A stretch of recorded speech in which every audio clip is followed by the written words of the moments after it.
ВИЧ – это вирус иммунодефицита, достаточно простой по структуре, но коварный по своему действию. Попадая в организм человека, он вызывает заболевание, называемое ВИЧ-инфекция, и приводит к развитию синдрома приобретенного иммунодефицита СПИД, который является ее конечной стадией. В наше время об этой проблеме говорят много, и вы уже наверняка слышали о ней. Но по-прежнему каждую минуту в мире заражается 5 человек в возрасте от 15 до 24 лет. К сожалению, лекарства, способного полностью уничтожить вирус, пока не существует. А как на самом деле передается вирус?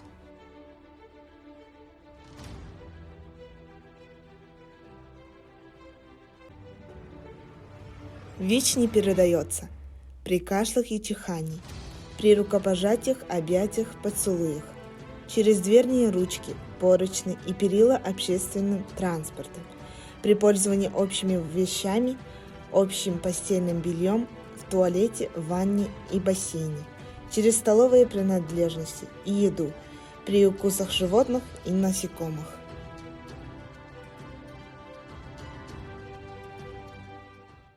Воля быть здоровым.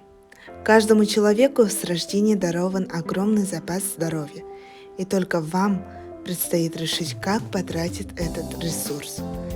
Помни, никто не позаботится о тебе лучше, чем ты сам. Быть здоровым – самое правильное решение.